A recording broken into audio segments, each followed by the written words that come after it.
Corona काल में दुनिया का एक कोना तेजी से सुलग रहा है। युद्ध की आहट के बीच जमीन, हवा और पानी तीनों जगहों पर धमाके हो रहे हैं। हजारों सैनिक युद्ध की प्रैक्टिस कर रहे हैं। सबसे बड़ी बात यह है कि युद्ध की तैयारी करने वाले देशों के बीच आर पार की जंग शुरू हुई तो समझ लीजिए पूरी दुनिया एक बड़ी त्रासदी की गवाह बनेगी। वॉर प्रैक्टिस करने वाली सेना नाटो देशों की है और इस वॉर प्रैक्टिस की वजह रूस को माना जा रहा है। रूस और नाटो देशों के बीच जंग शुरू हुई तो सीधे तौर पर 3 देश युद्ध में शामिल होंगे। परमाणु बमों से लैस अमेरिका और रूस के अलावा यूरोप के देशों की सेना और हथियार का इस्तेमाल भी होगा।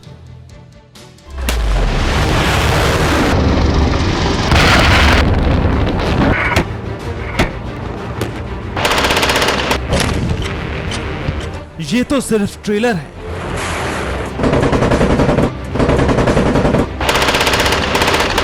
शक्ति का प्रदर्शन है, दुश्मन को धूल चटाने का अभ्यास है। समंदर में आग बरस रही है, हवा में मिसाइलों का धुआं उठ रहा है। फाइटर विमान अपनी रफ्तार और वार करने की क्षमता दिखा रहे हैं। जमीन पर टैंक दौड़ रहे हैं। नाटो देशों की पूरी शक्ति एक जगह जुटाई गई और फिर वार पलटवार की प्रैक्टिस शुरू हो गई। इस वॉर प्रैक्टिस पर एक तरफ से बाइडेन की नजरें तो दूसरी तरफ पुतिन इसे चैलेंज मानकर पल पल हर हरकत की खबर ले रहे हैं। अटलांटिक और काला सागर में दर्जनों वॉरशिप मौजूद हैं। ताकत की ऐसी नुमाइश हो रही जिसे देखने वालों के होश उड़ जाए। दर्जनों एयरक्राफ्ट चक्कर काट रहे हैं। युद्ध का माहौल बनाया गया और फिर टारगेट को बारी बारी खत्म किया जा रहा है। ये कोई मामूली युद्ध अभ्यास नहीं। प्रैक्टिस के दौरान सुपरसोनिक मिसाइल को नाकाम करने का अभ्यास भी हुआ। फ्रांस के फ्रिगेट एफएस फॉर्बिन ने एक सुपरसोनिक मिसाइल को आसमान में खत्म कर दिया। सुपरसोनिक मिसाइल 5000 किलोमीटर प्रति घंटे की रफ्तार वाला था। स्कॉटलैंड के तट के पास इस वक्त अमेरिकी नेवी की 6ठी फ्लीट और फ्रांस की नेवी मौजूद है। फ्रांस ने अपने फ्रिगेट से एस्टर 30 कॉम्बैट मिसाइलों को ताका, जिसने समंदर में मौजूद सभी टारगेट को ध्वस्त कर दिया।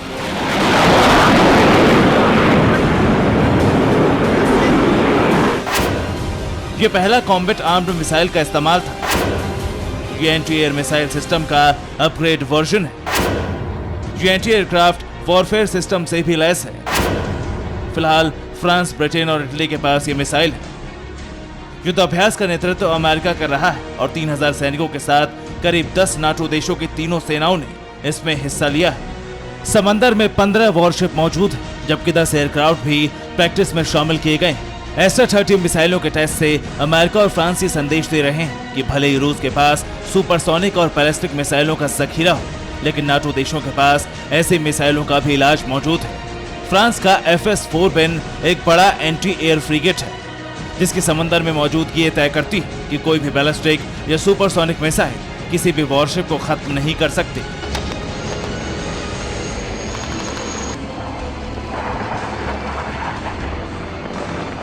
फ्रांस ने अपनी शक्ति दिखाई है तो रूस ने भी इसका जवाब तलाश लिया है। रूस एक नई मिसाइल बना रहा है। मिसाइल का नाम RS-28 है। रूस अब इस अंतर महाद्वीपीय मिसाइल को फ्लीट ट्रायल के लिए तैयार कर रहा है। मतलब मिसाइल किसी भी फाइटर जेट से छोड़ी जा सकती है। फ्रांस सुपरसोनिक मिसाइल को मार गिराने वाली मिसाइल बना चुका है और वहीं रूस का RS-28 मिसाइल किसी भी एयर डिफेंस सिस्टम को तबाह कर सकता है। इस मिसाइल की विध्वंसक क्षमता का अंदाजा इस बात से लगाया जा सकता है कि इसके एक ही वार से पूरे फ्रांस को तबाह किया जा सकता है। RS-28 मिसाइल से एक बड़ा थर्मोन्यूक्लियर बम गिराया जा सकता है।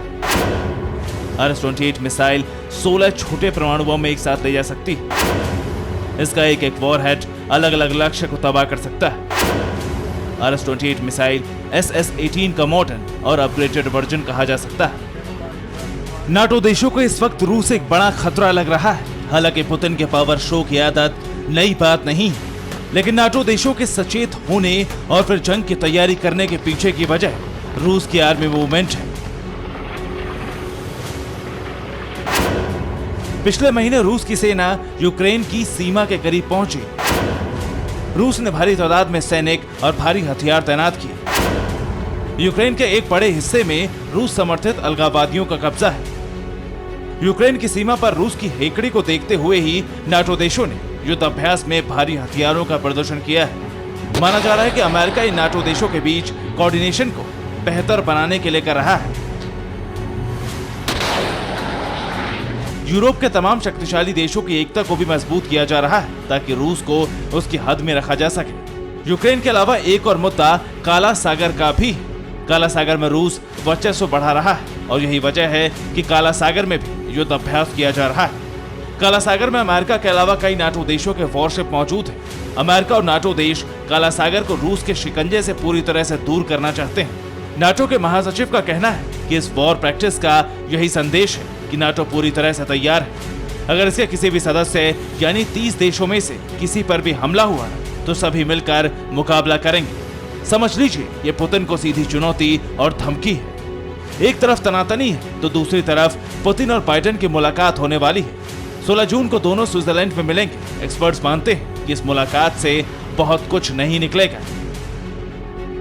लेकिन एक दूसरे से हाथ मिलाने और बातचीत से तलखी में नरमी आ सकती है। स्विट्जरलैंड में होने वाली मुलाकात के दौरान किसी करार या सहमति पत्र दस्तखत होने का कोई कार्यक्रम नहीं है। रूस और चीन की बढ़ती दोस्ती भी अमेरिका और नाटो देशों के लिए चिंता की बात है। रूस के बाद चीन ही है जो अमेरिका को कई बार चुनौती दे चुका है। रूस और चीन ने पिछले हफ्ते अपनी सबसे बड़ी परमाणु ऊर्जा परियोजना की आधारशिला रखी है, जिसके तहत रूस 2 चीनी शहरों में 4 परमाणु ऊर्जा संयंत्रों का निर्माण करेगा। पुतिन और जिनपिंग दोनों वीडियो कॉन्फ्रेंसिंग के जरिए मिले भी थे। हथियारों के मामले में रूस लगातार अपनी सेना की ताकत बढ़ा रहा है। रूस के पास S-400 के बाद S-500 भी तैयार है। यह हथियार अमेरिकी हथियारों पर भारी है। रूस और अमेरिका जानते हैं कि परमाणु युद्ध हो या किसी और तरह की जंग, रूस दुनिया का एक बेहद ताकतवर देश बन चुका है जिसे मिलकर ही हराया जा सकता है। यही वजह है कि अमेरिका और यूरोप नाटो देशों के संगठन को मजबूत कर रहे हैं और अब रूस के आसपास समंदर में युद्धपोतों की भारी तैनाती की जा चुकी है। अमेरिका के लिए रूस से बड़ी चुनौती फिलहाल चीन बन गया है। दुनिया चीन की महत्वाकांक्षा को अच्छी तरह से समझ चुकी है।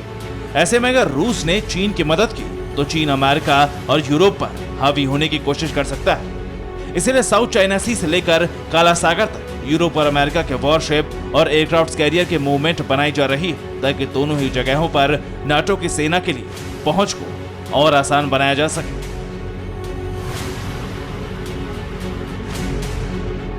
Bureau report TV9 Bharatvarsh. फिक्र आपकी, सोमवार से शुक्रवार रात 9 बजे सिर्फ TV9 भारतवर्ष पर।